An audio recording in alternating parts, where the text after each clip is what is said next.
ఏర్పాటు చేసి ఈ కార్యక్రమానికి నన్ను పెద్దలు ఉత్తమ్ కుమార్ రెడ్డి గారిని, పొన్నం ప్రభాకర్ గారిని, కొండ సురేఖక్క గారిని, పొంగులేటి శ్రీనివాసరెడ్డి గారిని, పిసిసి అధ్యక్షుడు మహేష్ కుమార్ గారు ఆహ్వానించి అన్ని సంఘాలకు సంబంధించిన ప్రతినిధులను బలహీన వర్గాల యొక్క లెక్క తేలాలి అని 100 సంవత్సరాల నుంచి ఉన్న ఆకాంక్ష నెరవేరిన సందర్భంలో అభినందించడానికి వచ్చేసిన మీకు అందరికీ మనస్ఫూర్తిగా ధన్యవాదాలు. వాస్తవంగా ఈ అభినందనలు నాకు కాదు, మీరిచ్చే అభినందనలు అన్నిటిని కూడా మూట కట్టుకొని వెళ్ళి రాహుల్ గాంధీ గారికి ఇచ్చే బాధ్యత నాది. ఎందుకంటే ఈ ఆలోచన ఎవరు చేయనప్పుడు మీరు అడగకంటే ముందే రాహుల్ గాంధీ గారు తన బాధ్యతగా తీసుకున్నారు. ఇది చాలామందికి 1931 బ్రిటిషర్స్ ఉన్నప్పుడు జరిగిన కులగణన గురించి తెలుసు, కానీ 2011లో యూపీఏ ప్రభుత్వంలో కులగణనను ఆనాడు రాహుల్ గాంధీ గారు చేపించారు. కానీ ఆ డాక్యుమెంట్ పబ్లిష్ కాలే. 2014లో ప్రభుత్వం మారిన తర్వాత పూర్తిగా దాన్ని తర్వాత వచ్చిన ప్రభుత్వం ఆ డాక్యుమెంట్ను పూర్తిగా దాచిపెట్టారు. సో రాహుల్ గాంధీ గారు 2011లోనే దేశ జనాభాలో ఉన్న బలహీన వర్గాల లెక్కలు తేల్చాలని ప్రయత్నం చేసిండ్రు. ప్రభుత్వం ఆనాడు సేకరించింది. అది పబ్లిష్ కాకపోవడం, అది చర్చ పెద్ద ఎత్తున జరగకపోవడం, ఇంతకుముందు మిత్రులు అన్నట్టు ప్రచారం చేసుకోకపోవడం, పనిచేస్తున్నారు కానీ ప్రచారం చేసుకుంటలేరు అన్నట్టుగా ఆ రోజు చర్చ జరగలే. ఆ తర్వాత రాహుల్ గాంధీ గారు భారత్ జోడో యాత్ర సందర్భంగా చాలా స్పష్టంగా చెప్పారు, ఏ రాష్ట్రంలో అధికారంలో కాంగ్రెస్ పార్టీ వస్తే ఆ రాష్ట్రంలో కులగణన చేస్తాం, అదేవిధంగా కేంద్రంలో అధికారం రాగానే కులగణన చేయడమే కాదు, రిజర్వేషన్లను 50% పరిధిని రద్దు చేసి జనాభా ప్రాతిపదికన రిజర్వేషన్లు బలహీన వర్గాలకు పెంచుతామని చాలా స్పష్టంగా చెప్పాడు.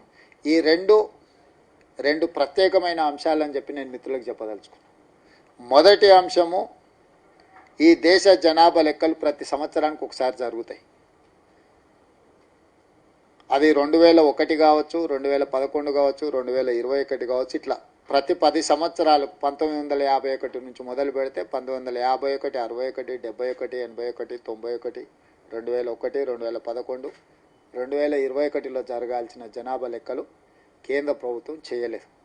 ప్రతి 10 సంవత్సరాలకు ఒకసారి జనాభా లెక్కలు చేస్తారు. ఈ జనాభా లెక్కలలో ఎస్సీ ఎస్టీ జనాభా స్పష్టంగా క్లియర్గా కేటగారికల్గా వాళ్ళని నమోదు చేస్తారు. మిగతా సామాజిక వర్గాల యొక్క జాతుల యొక్క లెక్క చేయరు, అందరిని కలిపి ఒకే దగ్గర నమోదు చేస్తారు. దాంతో ఎవరికి వాళ్ళు మేము ఇంతున్నాము అంతున్నామని మనమేదో లెక్కలు వేసుకొని మనం కూడికలు మనం తీసివేతలతో మనం ఎవరికి వాళ్ళు మనం ఏదో ఒక లెక్క అనుకుంటున్నాం. దానికి చట్టబద్ధత లేదు. చట్టబద్ధత లేని లెక్కలతోటి మనం రిజర్వేషన్లు పెంచుకోలేము. సుప్రీంకోర్టు అదే చెప్తుంది. మీరు ఒకవేళ రిజర్వేషన్లను 50% పరిధి దాటి చేయాలనుకున్నప్పుడు మీ దగ్గర ఆ జాతుల యొక్క లెక్క ఉండాలి, ఆ లెక్కకు చట్టబద్ధత ఉండాలి. చట్టబద్ధతతోని లెక్క కట్టిన తర్వాత రిజర్వేషన్ల పరిధిని పెంచుకోవడానికి అవకాశం ఉందని చెప్పింది. రిజర్వేషన్లు 50% అసలు దాన్ని మించొద్దు అనేది కాదు ప్రాతిపదిక. మీ దగ్గర లెక్కనే లేదు, లెక్క లేనప్పుడు ఎట్లా పెంచుతారా అనేది చర్చ. అందుకే రిజర్వేషన్లను పెంచాలంటే ముందు జాతుల లెక్క తేలాలి. ఇది గుడ్డు ముందా కోడి ముందా లాంటిది. ఈ జనాభా లెక్క తేలితే రిజర్వేషన్లు పెంచుకోవడానికి వస్తుంది. రిజర్వేషన్లు పెంచాలంటే జనాభా లెక్క తేలాలి. ఈ గజిబిజిలో దీన్ని ఇది అడిగితే అది చెప్పి, అది అడిగితే ఇది చెప్పి ఇప్పటి వరకు ప్రభుత్వాలు కానీ పాలకులు కానీ రకరకాల పరిస్థితులు. సరే, నేను ఎవరిని తప్పుపట్టలే, ఎవరి గురించి మనం అనవసరమైన చర్చ చేయడం అనవసరం. రాహుల్ గాంధీ గారు ఒక నిర్ణయం చేసి ఇది చేయాలన్నాడు. వారు తెలంగాణలో పాదయాత్ర చేసిన సందర్భంగా దాదాపుగా 400 కిలోమీటర్లు, మొత్తం జాతీయ స్థాయిలో కన్యాకుమారి నుంచి కాశ్మీర్ వరకు 4000 కిలోమీటర్లు 150 రోజుల్లో పాదయాత్ర చేసినప్పుడు 22-23 రోజులు తెలంగాణ రాష్ట్రంలో చేసిన దాదాపుగా 400 రోజులు మక్తల్లో కృష్ణానది దాటుకుంటూ మహారాష్ట్రకి వారు పాదయాత్ర చేసుకుంటూ హైదరాబాద్ చార్మినార్ దగ్గర ప్రతి సందర్భంలో మాకు ఈ రాష్ట్రంలో అధికారం ఇవ్వండి, మేము కులగణన చేసి జనగణన కులగణన చేసి తీరుతామని రాహుల్ గాంధీ గారు మాట చెప్పారు. అదే మాటతోనే మీరందరూ కలిసి కాంగ్రెస్ పార్టీని తెలంగాణ రాష్ట్రంలో అధికారంలోకి తీసుకొచ్చారు. మీ అందరి సహకారం ఉండబట్టే ఈరోజు ప్రజాపాలన ఈ ప్రభుత్వం ఏర్పడ్డది.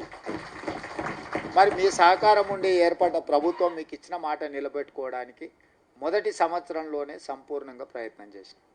ఫిబ్రవరి 4, 2024 నాడు మొట్టమొదట శాసనసభలో తీర్మానాన్ని ప్రవేశపెట్టి అక్కడి నుంచి ప్రక్రియ మొదలుపెట్టింది. ఫిబ్రవరి 4, 2025 నాడు మొత్తం సేకరించేసి సభలో తిరిగి మళ్ళీ మొత్తం లెక్కలతో సహా ఫిబ్రవరి 4, 2025 నాడు ప్రవేశపెట్టడమే కాకుండా ఇది ఒక సోషల్ జస్టిస్ డేగా మనము ప్రభుత్వం అధికారికంగా ఒక నిర్ణయం తీసుకున్నది. ఎందుకంటే ఎన్నో దశాబ్దాల నుంచి వాయిదా పడుతూ వస్తున్న మీరు ఆందోళన చెందుతున్న అంశానికి ఫిబ్రవరి 4 అనేది ఒక ప్రత్యేకమైన సందర్భం. ఇది ఎప్పటికీ మనం గుర్తుపెట్టుకోవాల్సిన సందర్భం అని చెప్పి రాష్ట్ర ప్రభుత్వం అధికారికంగా ఫిబ్రవరి 4న ఒక సోషల్ జస్టిస్ డే కింద రాష్ట్ర ప్రభుత్వం ప్రకటించింది. దీనికి సంబంధించి ప్రక్రియలు చాలామందికి చాలా అనుమానాలు ఉండొచ్చు. దానికి మీ అనుభవాలు మీ అనుభవాలను నేను తప్పు పట్టడం లేదు. ఈ కులగణనకు సంబంధించి క్యాబినెట్ సబ్ కమిటీ వేస్తే రేవంత్ రెడ్డి ఉత్తమ్ కుమార్ రెడ్డి గారిని చైర్మన్గా పెట్టిండు. అందులో పొన్నం మా సభ్యులను సభ్యులుగానే పెట్టిండ్రు. ఇది ఏ విధంగా మాకు న్యాయం జరుగుతుందని ఒకరికి అనుమానం. ఉత్తమ్ కుమార్ రెడ్డి గారు సుదీర్ఘంగా పిసిసి అధ్యక్షుడిగా పనిచేసి కాంగ్రెస్ పార్టీ ఐడియాలజీని రాహుల్ గాంధీ సంపూర్ణ చేసుకునే సీనియర్ క్యాబినెట్ కలీగ్ మినిస్టర్. అందరితోని సత్సంబంధాలు ఉన్నాయి. అధికారులను కూడా కూర్చోబెట్టి పని చేయించగలిగిన నైపుణ్యం ఉంది. ఇప్పుడు మనం ఎవరినైనా చైర్మన్ చేసి వాళ్ళకి సీరియస్గా ఈ ఆఫీసర్స్ చిరంజీవి గారికి తెలుసు వాళ్ళు ఎట్లా కావాలంటే అట్లా లాను బెండ్ చేయగలరు, లాను బ్రేక్ కూడా చేయగలరు. కాకపోతే వాళ్ళు బెండ్ చేస్తురా బ్రేక్ చేస్తురా అని తెలుసుకోగలిగిన వాళ్ళు పైన ఉంటే దాన్ని కొంచెం ఒక లైన్లో నడపడానికి అవకాశం ఉంటుంది. అందుకే ఇందులో ఉత్తమ్ కుమార్ రెడ్డి గారిని చైర్మన్గా పెట్టి అన్న ఇది నా అభిప్రాయం కాదు, ఇది రాహుల్ గాంధీ గారి అభిప్రాయం. సుదీర్ఘకాలం పిసిసి అధ్యక్షుడిగా పనిచేసిన మీరు కానీ నేను కానీ ఈరోజు ముఖ్యమంత్రిగా పనిచేస్తున్న నేను కానీ రాహుల్ గాంధీ గారి యొక్క ఆలోచనను నిర్ణయాన్ని ముందుకు తీసుకెళ్లాల్సిన అవసరం ఉంది. మీరు కూర్చొని దీన్ని పక్కడ్బందీగా చేయండి అని చెప్పి మేము కొన్ని చర్యలు చేపట్టినాం. ఆ తర్వాత ఆర్ కృష్ణయ్య గారు ఇతర మిత్రులు కోర్టులో కేసేసి దీనికి ఒక డెడికేటెడ్ కమిషన్ వేయించాలని కొంతమంది బలహీన వర్గాలకు సంబంధించిన వాళ్ళు వచ్చారు. వెంబడే మా అధికారులు మా ముఖ్యమైన వాళ్ళు వచ్చారు. సార్ దాంట్లో ఆర్డర్లో పెద్ద విషయం లేదు, మనం కంటెస్ట్ చేస్తే దాన్ని కొట్టేయచ్చు అని. కూర్చోండి అని టీ తెప్పించి అడిగిన, ఎందుకు కొట్టేపియాలని అడిగిన. అంటే మనం ఏదైనా ఈ బీసీల లెక్కలు వేసే దాంట్లో మనకి ఏమైనా ఆలోచన పరంగా చెయ్యొద్దు, చేసినట్టు నటించాలని ఏమన్నా ఉన్నదా అని అడిగిన అధికారులు. అంటే అది మీకే తెలవాలి కదా సార్ అన్నారు. మరి నాకు తెలిసినప్పుడు నేను నిర్ణయం చేస్తా, మీరు కొట్టేపిచ్చే దాని గురించి ఎందుకు ఆలోచన చేస్తున్నారు? మనం ఈ లెక్క పక్కాగా తేల్చాలనుకున్నప్పుడు ఒకవేళ కోర్టు ఆదేశాలు ఇచ్చి డెడికేటెడ్ కమిషన్ ఏమన్నారు, ఎస్ ఆ డెడికేటెడ్ కమిషన్ వేసి దానికి ఒక సీనియర్ ఐఏఎస్ ఆఫీసర్ అది బీసీల నుంచే వేయండి అని వెంకటేశ్వరరావు గారు వాళ్ళ ఫాదర్ కంట్రిబ్యూషన్ మీకు అందరికీ తెలుసు. సో పక్కగా పనిచేసే ఒక అతన్ని, ఒక ఐఏఎస్ అధికారిని డెడికేటెడ్ బీసీ కమిషన్ చైర్మన్గా, వన్ మ్యాన్ కమిషన్గా, ఎందుకంటే చాలామంది నేస్తే గందరగోళం అవుతుందని చెప్పి వేసి ఆయనకు టైం ఫ్రేమ్ ఇచ్చినాం. ఉత్తమ్ కుమార్ రెడ్డి గారిని మంత్రివర్గ ఉపసంఘాన్ని వేసిన ఒక టైం ఫ్రేమ్ ఇచ్చిన, ఇన్ని రోజుల్లో ఖచ్చితంగా తేల్చాల్సిందే. కమిషన్లు ఏవేసినా నెలలు, సంవత్సరాలు, దశాబ్దాలు నడుస్తూనే ఉంటాయి, రిపోర్ట్లు మాత్రం రావు. చాలామంది కమిషన్ వేసిందంటే అది కాలగర్భంలో కలిసిపోతుందని ఒక అభిప్రాయం.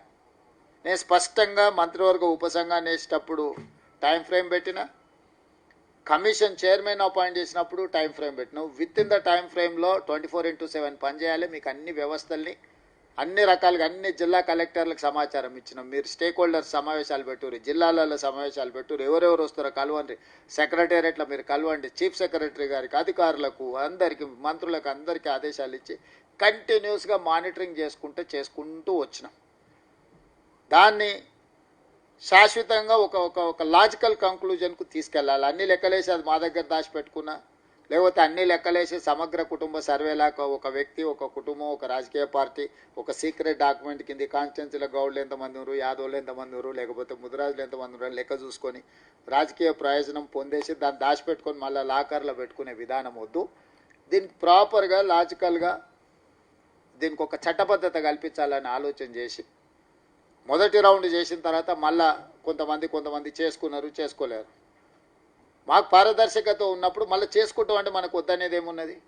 అందుకే రెండో విడత కూడా మళ్ళీ 15 రోజులు సమయం ఇచ్చిన. ఎవరైనా గతంలో చేసుకొని వాళ్ళు ఎవరైనా ఉంటే, దుర్బుద్ధి ఉండి చేసుకోని వాళ్ళు కొంతమంది ఉన్నారు, తెలియక చేసుకోని వాళ్ళు కొంతమంది ఉన్నారు, తెలిసిన సమయం దొరక్కపోవడం వల్ల, వివిధ కారణాల చేత అందుబాటులో లేకపోవడం వల్ల ఇంకొంతమంది. దాన్ని ఇంకా పారదర్శకంగా టోల్ ఫ్రీ నెంబర్ ఇచ్చాం, మీరు జస్ట్ ఫోన్ చేస్తే మేము అధికారులను పంపిస్తామని. ఆ తర్వాత గవర్నమెంట్ ఆఫీసులలో కౌంటర్లు పెట్టినాం. చదువుకున్న వాళ్ళు ఆన్లైన్లో కూడా మీరు ఎన్రోల్ చేసుకోవచ్చు. మీరు ఏడికి వెళ్ళాల్సిన పని లేదు. మీ ఆఫీస్లో ఉండే మీ కంప్యూటర్ నుంచే మీ డీటెయిల్స్ అప్లోడ్ చేయండి. మీ అన్ని వివరాలను కూడా సేకరిస్తాం. ఎందుకు అనంటే దీన్ని ఒక ట్రాన్స్పరెంట్ పక్కా డాక్యుమెంట్ చేయాలనేది ప్రభుత్వం యొక్క ఉద్దేశం. రేపు పొద్దుగాల ఏ స్క్రూటినీ వచ్చినా, ఏ పరీక్షకైనా మనం చేసే పాలసీ డాక్యుమెంట్ నిలబడాలనేది నా ఉద్దేశం. యాక్యురేట్గా ఉండాలి అనేది చూడండి. సెల్ఫ్ డిక్లేర్డ్ డాక్యుమెంట్ అది. ప్రభుత్వం వచ్చి ఏదో మేము కూర్చొని రాసుకపోయింది కాదు. మొత్తం డీటెయిల్స్ అని మీతో రాసుకొని మీకు చదివి వినిపించి మీ సంతకం తీసుకొని ఆ పక్కన ఏ ఎన్యూమరేటర్ చేసిండో ఆ ఎన్యూమరేటర్ సంతకం తీసుకొని ఆ ఎన్యూమరేటర్ పక్కన సూపర్వైజర్ సంతకం కూడా, మొత్తం గవర్నమెంట్ ఎంప్లాయీస్ని, టీచర్స్ని, దాదాపుగా 40-50 వేల మంది టీచర్లను, జనరల్గా ఇట్లాంటి వాటికి టీచర్లను వాడొద్దని సుప్రీంకోర్టు డైరెక్షన్ ఉంది. సుప్రీంకోర్టు డైరెక్షన్ ఉంటే కూడా ఉప ముఖ్యమంత్రి బట్టి విక్రమార్క గారికి చెప్పి సంఘాలన్నిటిని పిలిపించు, హాఫ్ డే స్కూళ్ళు చేయి, హాఫ్ డే స్కూల్ చెప్తారు, మిగతా హాఫ్ డే వీళ్ళు పోతారని 50 రోజులు పక్కాగా పెట్టి 150 కుటుంబాలను ఒక బ్లాక్గా విడగొట్టినాం. ఈ 150 కుటుంబాలనే ఒక ఎన్యూమరేటర్, రోజుకి 8 నుంచి 10 కుటుంబాలే. 50 రోజులు ఇవాళ పోతే మనం 8 కుటుంబాలని పోతే 4 కుటుంబాలు ఉంటే 4 కుటుంబాలు లేవు అనుకో, వదలకుండా 50 రోజులు టైం ఇచ్చినాం.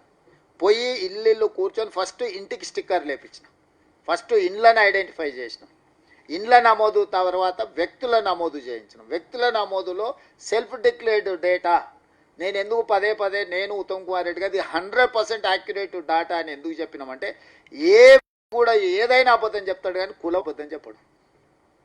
ఎందుకంటే ఇది బలహీన వర్గాలకు లబ్ధి చేకూర్చేది. తప్పెక్కడొస్తుంది? ఎవరైనా ఓసీలు ఉన్నాడు బీసీ చెప్పుకుంటాడు, ఏమన్నా లాభం వస్తుంది ఏమన్నా ఆశతో, కానీ బీసీలు ఉన్నాడు ఓసీ అని చెప్పుకుంటాడా? నష్టం వాళ్ళకే కదా.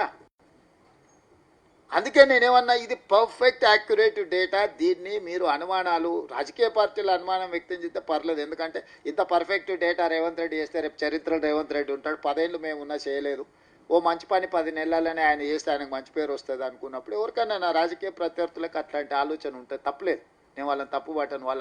వాళ్ళు అదే విధానంలో ఇప్పటివరకు ముందుకు వచ్చారు, ఇప్పుడు కూడా అట్లనే ఉంటారు.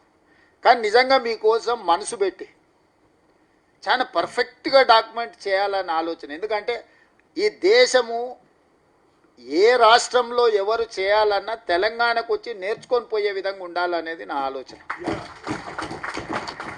ఎవరైనా రేపు పొద్దుగాల ఏ రాష్ట్రంలో ఏ ముఖ్యమంత్రి అయినా, ఏ రాజకీయ పార్టీ అయినా రేపు ఈ లెక్కలు తేల్చాలంటే ఎవరైనా పర్ఫెక్ట్ డాక్యుమెంట్ చేసిందంటే తెలంగాణలో ఎవరు చేసిందంటే రేవంత్ రెడ్డి. చరిత్రలో చిరస్థాయిగా పార్టీ, రాహుల్ గాంధీ, మా ప్రయత్నంలో ఉన్న అందరం మేము చరిత్రలో నిలిచిపోవాలనేది ఇది ఒక డాక్యుమెంట్ కింద. ఇవాళ కాన్స్టిట్యూషన్ డాక్టర్ బాబాసాహెబ్ అంబేద్కర్ గారు రాసిండ్రు.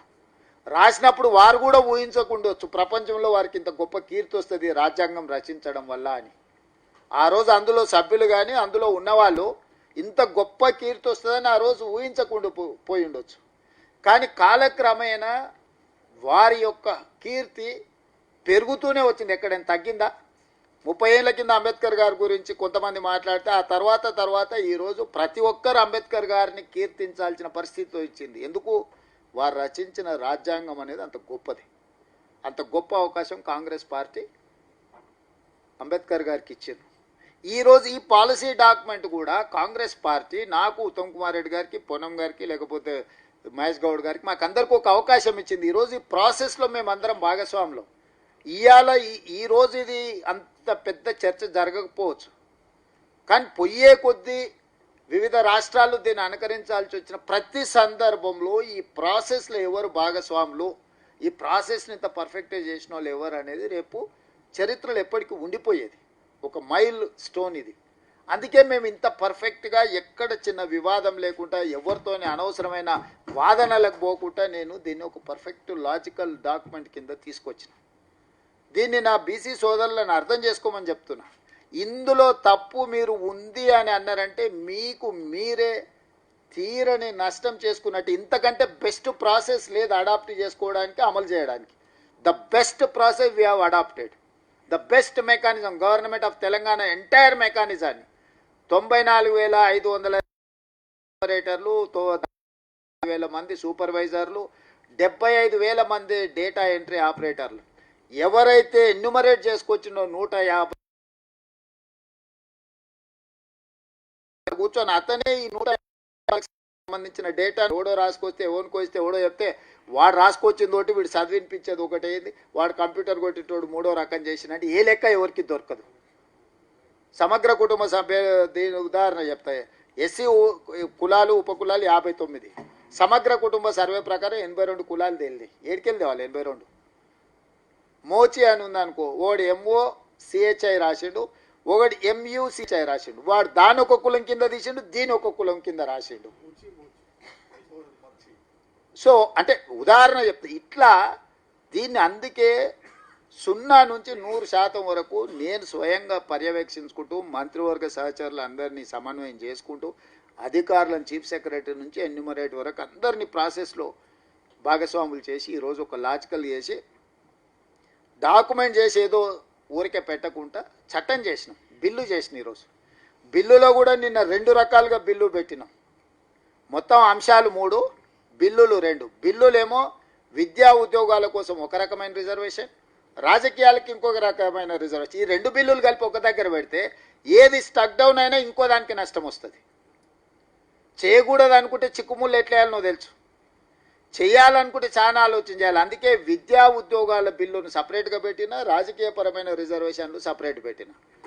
కులగణన 2021లో చేయాల్సిన కులగణను చేయకపోవడం వల్ల 26లో మొదలు ఏదైతే 25లో మొదలుపెట్టి ఇప్పుడు ఏదైతే ప్రాసెస్ మొదలు పెడుతురో జనగణనలో కులగణన చేర్చాలనే తీర్మానాన్ని సపరేట్గా పెట్టిన. మిత్రులారా, దీంట్లో చాలా సూక్ష్మం ఉంది. 3 అంశాలు ఉన్నాయి. విషయం ఒక్కటే బలైన వర్గాలు, కానీ అంశాలు 3 ఉన్నాయి. ఒకటి, ఎడ్యుకేషన్ అండ్ ఎంప్లాయ్మెంట్లో 42% reservation. Already you have reservation 29%. We wanted to increase 42%. Local బాడీస్లో మీకు రిజర్వేషన్ కొంత ఉంది, దాన్ని we wanted to increase up to 42%. ఈ 2 ఉన్నదాన్ని పెంచుకోవడానికి ఉపయోగించుకుంటున్నది. జనగణనలో కులగణన స్వతంత్రం వచ్చినప్పటి నుండి మొదటిసారి జనగణనలో కులగణనను చేరిస్తే ప్రతి 10 సంవత్సరాలకు మీ లెక్క ఆటోమేటిక్గా తేలిపోతుంది. ఓసారి 4 నమోదు చేయించకపోతే మళ్ళీసారి నమోదు చేయించుకుంటారు. ఇవాళ నేను ఒక లెక్క తేల్చిన, రేపు 26లో జనగణనలో కులగణనను చేర్చి మోడీ గారు దేశం మొత్తం లెక్క తేల్చారంటే పక్కా మీ లెక్క తేలుతుంది. ఒకవేళ ఇవాళ శ్రీనివాసో లేకపోతే ఇంకోరో ఊర్లో లేరు నమోదు చేయించుకోలే, రేపు జనగణనలో శ్రీనివాస్ నమోదు చేయించుకుంటే ఆటోమేటిక్గా దాని నెంబర్ పెరుగుద్ది. నేను మొదటిసారి పబ్లిష్ చేసినప్పుడు 56.33 ఉండే, నేను సెకండ్ టైం మళ్ళీ నమోదు చేయించినాక 56.36 అయింది. 3.3% ఈరోజు ఇంక్రీజ్ అయింది నేను మొదటిసారి రెండోసారి చేసినప్పటికీ. ఎందుకంటే చేసుకోని వాళ్ళు ఎప్పుడైతే ఈ లూప్లోకి వచ్చారో ఆటోమేటిక్గా పర్సెంట్ ఇంక్రీజ్ అయింది. సో చెయ్యకుంటే ఎవరైనా బయట ఉంటే వాళ్ళ లెక్క నేను చెప్పలేను. నేను ఇప్పుడు కూడా మీకు చెప్తున్నా, నా దగ్గరికి ఎవరైతే సెల్ఫ్ డిక్లేర్ డేటా ఉందో నేను దీన్నే పర్సెంటేజ్ కింద విడగొట్టి చెప్పగలను. నేను రానోళ్ళను లేనోళ్ళను ఊహించి ఇందులో లెక్క రాయలేను. ఆ లెక్క రాస్తే కోర్టులో 5 నిమిషాలలో ప్రూవ్ చేస్తాడు ఎవడని. అసలు ఇందులో నమోదు చేయించుకున్న వాళ్ళ లెక్క కట్టి తప్పుడు లెక్కలు కట్టింది రాష్ట్ర ప్రభుత్వం. అంటే మూలాలకే మోసం వస్తుంది, మొదటికే మోసం వస్తుంది. అది మీకు ఏ రకంగా ఉపయోగపడదు. మీకు సంతోషాన్ని ఇవ్వచ్చు, ఎవరినన్నా దూషించినా, ఎవరైనా మీ లెక్క ఎక్కువ ఉందని చెప్పినా. 56.36% బీసీ రిజర్వేషన్లు, బీసీ జనాభా ఉందని లెక్క మొదటిసారి తేలింది. 56.36% అని నేను తేల్చిన లెక్క. మండల్ కమిషన్ కూడా 52% అని చెప్పింది. 52% బీసీలు ఉన్నారు, 27% రిజర్వేషన్లు ఇవ్వండి. మండల్ కమిషన్ ఇచ్చిన అఫీషియల్ డాక్యుమెంట్. చిరంజీవి గారు ఐఏఎస్ ఆఫీసర్ కదా, ask him to go through that report. Mandal commission has given only 52% for BCs population. I have given 56.36, 17.45 SCs కి ఇచ్చిన, 10.08 STs కి ఇచ్చిన, 15.29% సంథింగ్ అప్పర్ కాస్ట్లకు వచ్చిన. ఇప్పుడు డేటా మొత్తం పర్ఫెక్ట్ చేసినాము. దాచిపెట్టి మూసిపెట్టి చేయాల్సిన అవసరమే లేదు. వాయిదాలే వేయదలుచుకుంటే, మీ లెక్కనే తేల్చదలుచుకుంటే 10 ఏళ్ళు కూడా ఈ చిక్కుముడి తెలియనన్ని చిక్కుముళ్ళు వేయవచ్చు. అంత అంత తెలివితేటలు ఉన్న వాళ్ళు మన చుట్టూ ఉన్నారు కదా. 10 నెలల్లోనే మీ లెక్క ఎందుకు తేల్చి టేబుల్ చేసినా, ఎందుకు local body election post phone చేసినా, ఎందుకు రీసెంట్ నోటిఫికేషన్స్ అన్నీ పోస్ట్ పోన్ చేసినా, మనం పోయినవి ఇచ్చినవి ఇచ్చి ఇది తేల్చి కొత్త నోటిఫికేషన్లు ఇద్దాం, దీని ప్రకారం అమలు చేద్దామని. ఇందులో మా వేస్టెడ్ ఇంట్రెస్ట్ ఏముంది? నాకు ఉత్తమ్ కుమార్ రెడ్డి గారికి ఏం వేస్టెడ్ ఇంట్రెస్ట్ ఉంది? మాకు వేరే ఏం ఉద్దేశాలు ఆపాదించకండి. నేను మిత్రులందరూ కూడా చెప్పేది, మీకు ఏం కావాలనో కొట్లాడండి, మీరు అడగండి, మీరు లాజికల్గా ఏం కావాలో చెప్పండి ప్రభుత్వంతో. నీ ప్రభుత్వం ఓపెన్ మైండ్తో ఉంది. మీ అందరిని మేము కలుస్తూనే ఉన్నాం కదా. మిమ్మల్ని కలవకుంటే ఎప్పుడైనా ఉన్నామా? మేమన్నా లోపలగా ఎక్కడో ఒక దగ్గర చుట్టూతా నిర్మించుకునేమన్నా ఉన్నామా? హనుమంతరావు గారు చెప్తే ఎంబడే ప్రగతి భవన్ తీసి జ్యోతిరావు పూలే భవన్గా మార్చలేదా? దాని చుట్టూతోనే ఇనుప కంచెలు పలగొట్టలేదా?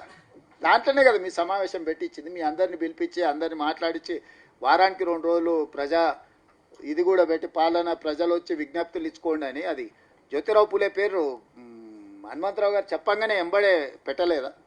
ప్రజలకి ఉన్న సిస్టమ్ని కంప్లీట్గా ప్రజలకు అందుబాటులో తీసుకొస్తూనే ఉన్నాం కదా. పొన్నాళ్ళ లక్ష్మే, బొత్స సత్యనారాయణ, వి హనుమంతరావు గారు, కేశవరావు గారు, డి శ్రీనివాస్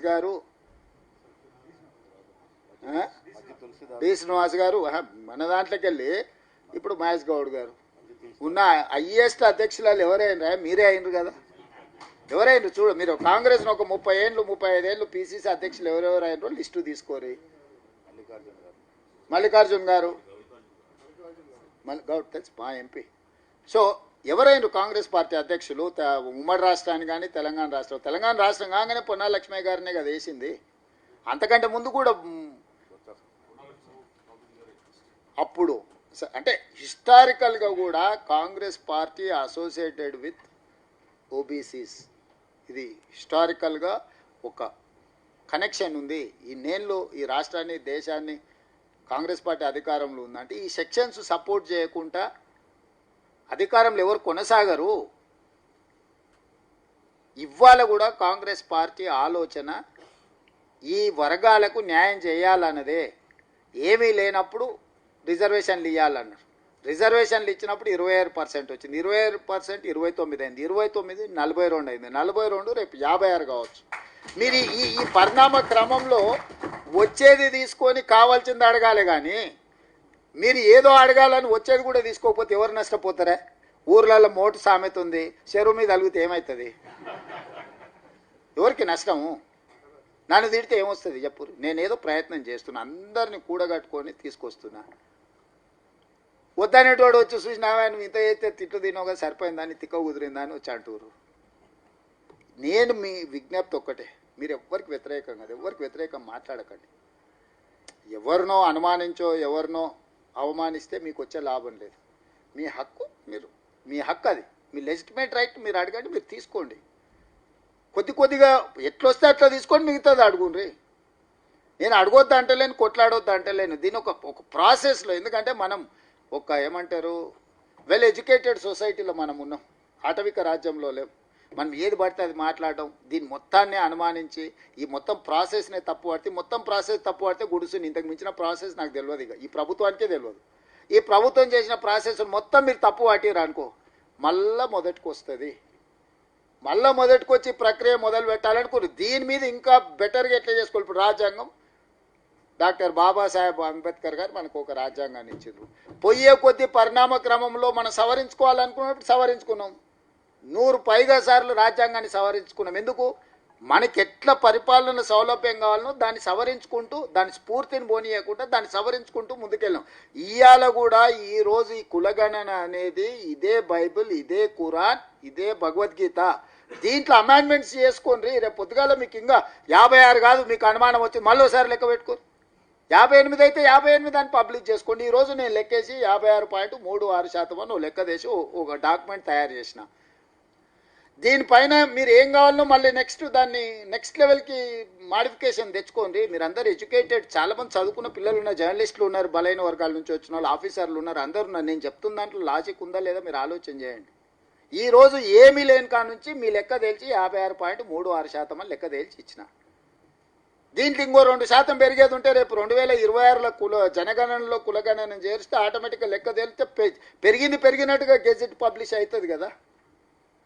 75 ఏళ్ళు 100 ఏళ్ళ నుంచి నిరీక్షిస్తూనే ఉంది కదా. ఇప్పుడు అట్లీస్ట్ మనకు ఒక బేస్ దొరికింది. ఈ బేస్ నుంచి మీరు నిర్మించుకోండి. ఇప్పుడు నేను పునాదులు వేసిన, ఒక స్లాబ్ వేసిన, ఈ ఇంట్లో ఉన్నాను. దీన్ని 7 అంతస్తులు కట్టే వరకు నేను ఇంట్లోకి రానంటే 7 అంతస్తులు కట్టే లోపల ఈ కట్టింది శిథిలాలలోకి వెళ్ళిపోతుంది. ఫస్ట్ ఇంట్లో చేరుండ్రి, ఈ ఇంట్లో ఉండుండ్రి, ఇక్కడ సంసారం చేయండి, ఇక్కడ వంట వండుకొని భోజనం చేయరు, 4 పిలిచి భోజనం పెట్టుర్రి గ్రౌండ్ ఫ్లోర్లో. మళ్ళీ first floor, second floor, third floor కట్టండి. మొత్తం అంటలేం కదా. మీకు పునాదేశం మనకు ఒక నీడ కాంగ్రెస్ పార్టీ ఒక అవకాశం ఇచ్చినట్టు ఫస్ట్ అది ఎంజాయ్ చేయండి, దాన్ని అనుభవించండి, దాన్ని ఆస్వాదించండి, దాని నుంచి వచ్చే ఫ్రూట్స్ తీసుకోండి. చెట్టు కొన్ని కాయలు కాసింది, సరే కొన్ని తెంచుకోండి, మళ్ళీసారి దానికి ఇంత ఎరువు వేయండి, దానికి నీళ్లు పట్టుకోరు, మళ్ళీసారి మంచి పంట పండించుకోరు. మేము దీన్ని ఎండబెట్టాం, దీనికి నీళ్లు లేవు, దీనికి ఎరువు లేదు, ఏంది లేదు, కాసిన కాయలు కూడా తెంచుకొని బాగా కాసినప్పుడే తెంచుకుంటామంటే ఎవరికి నష్టం మిత్రులారా? మీరు అట విజ్ఞతతో ఆలోచన చేయండి. మాకెవ్వరికి రాంగ్ ఇంటెన్షన్స్ లేవు. ఎందుకు లేవు అంటే రాహుల్ గాంధీ గారి కమిట్మెంట్ ఇది. ఈ కమిట్మెంట్ రాహుల్ గాంధీ గారిది. ఆ కమిట్మెంట్ని ఫుల్ఫిల్ చేయడమే నా బాధ్యత, ఉత్తమ్ కుమార్ రెడ్డి గారి బాధ్యత, పొన్నం గారి బాధ్యత, మహేష్ గౌడ్ గారి బాధ్యత, హనుమంతన్న బాధ్యత. ఆ పార్టీ, ఆ నాయకుడు ఇచ్చిన మాటను అమలు చేయడమే మేము బాధ్యతగా ఫీల్ అవుతారు. అదే మా గౌరవం. ఇది చేయడం వల్ల మా గౌరవం పెరుగుతుంది. దీన్ని పర్ఫెక్ట్ చేయడం వల్ల మా పనితనము 10 మందికి తెలుస్తారా, వీళ్ళు పర్ఫెక్ట్ చేసిందా. ఈ సిస్టమ్ని మీరు క్వశ్చన్ చేయకండి. దీంట్లో ఇంకా ఏమైనా పెరుగుతుందా, పెంచుకోండి. దీంట్లో అల్టిమేట్గా 56.36 ఉండరా, లేకపోతే ఇంకేమైనా ఎక్కువ ఉన్నారా, ఇంకేమైనా ఉన్నారా? మీరు లెక్క కట్టి రేపు జనగణనలో కులగణన చేర్చారంటే ఆటోమేటిక్గా పెరుగుతుంది కదా. ఆ రోజు పెంచుకోవడం ఈజీ ఉన్నదాన్ని. మీరు ఏమీ లేని దాన్ని ఉంది అనిపించుకోవడం చాలా కష్టం. నువ్వు ఇప్పుడు 10th పాస్ అయినావు అంటే ఇంటర్ ఎట్లా పాస్ కావాలి? అసలు చదివే లేదనంటే నిన్ను 10th ఓడి రాయనిస్తాడు, ఇంటర్ ఓడి రాయనిస్తాడు పరీక్ష.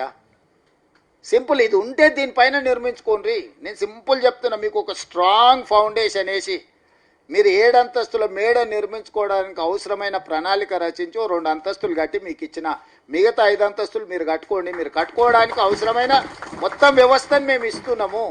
ఉన్న సిస్టమ్ని మీరు వాడుకోండి. ఈ సిస్టమ్నే వద్దు అని అలుగుతే మాత్రం అది మీకు నష్టం జరుగుద్ది.